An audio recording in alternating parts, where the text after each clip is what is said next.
Hai, salut! Am cumpărat și eu becuri astea LED pentru plafoniera din spate la Golf, să le montez.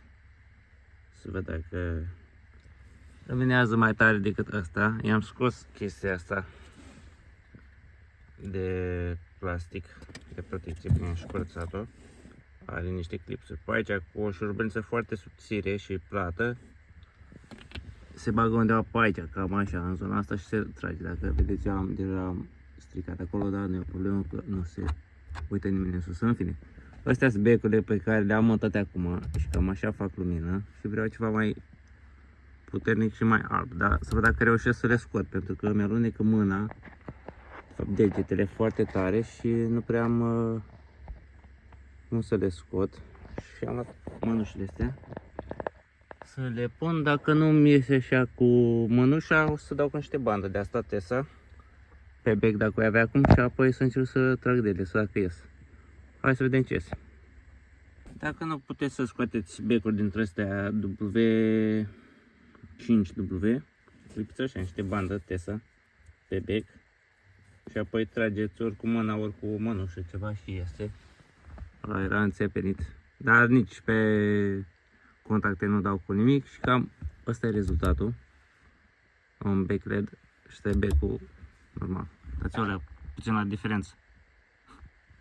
Eu alea că hai să mă duc și pe stratul de aici și mai am și pentru față, să-i pun și în față. Să vedem ce este.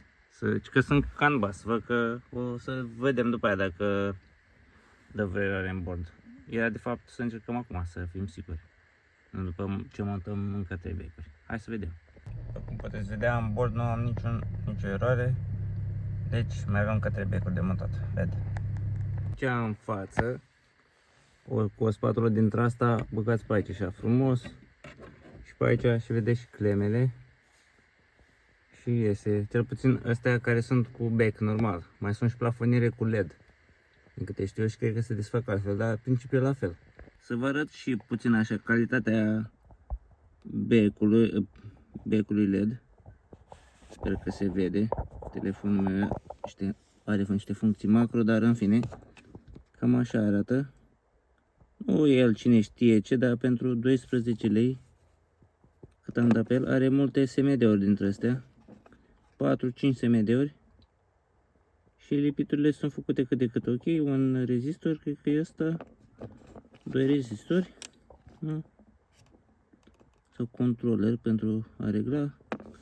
Și cam atât. Hai să montez și pe al doilea. Și după aia vă arăt cum se văd. Arată și montat în soclu. 1 și 2. Așa. Și acum să punem înapoi bucata de plastic. Și să vă arăt. Cam așa se văd. Și cu plafoniera montată, bine, asta are puțină difuzie. Văd că și cea din spate, dar sunt ok. O să vedem diseară cum va lumina. În total sunt mulțumit de ele. Arată chiar super fain. Că s-a mai înserat puțin, să vă arăt cum bat LED-urile pe spate. Cel puțin. Cam așa se vede. Eu zic că e diferență. Așa, și așa se vede și din spate spre față. Hai să vedem și în față. Pentru 12 lei bucata, eu zic că chiar merită. Ce îmi place este faptul că sunt canvas. Am mers cu mașina și nu mi-au dat eroare în bord, nimica. Mare atenție când cumpărați astfel de becuri LED. Hai să vedem dacă pot să-mi focalizez aici să vă arăt ce vreau să vă arăt. Așa. Când cumpărați becuri dintre astea, să fiți atenți la dimensiunea lor, că sunt unele care sunt W5W, dar sunt mai lungi și vă ating în protecția de plastic de la plafonieră, cam la majoritatea mașinilor. Și dacă nu știți ce dimensiune să luați, adică cât de lung este becul, luați un bec normal care este lângă el, că de obicei sunt unele puse lângă altele la vânzare în magazin, și faceți o comparație vizuală, măcar așa în mare, ca să vedeți. Pentru că becurile standard, cele cu filament, în 100% din cazuri încap unde au fost ele construite. Ca și iluminare și iluminează, au un alb la un 5000 de Kelvin, cred că, undeva pe aici, nu știu, ceva de genul. Oricum o să las link în descriere de unde le-am cumpărat. Cam așa se vede și în spate.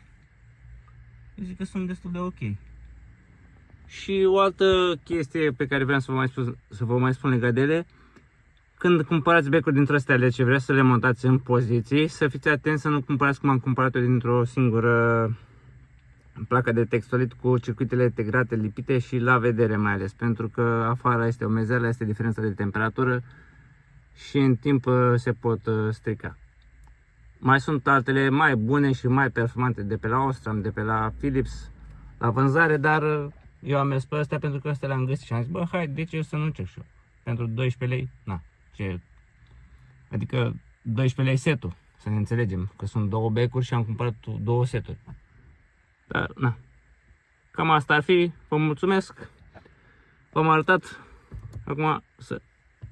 și așa arată fără ele aprinse, ca să vedeți și diferența. Pe filmare nu e așa de mare ca în realitate, dar vedeți-mă că este. Gata, pa!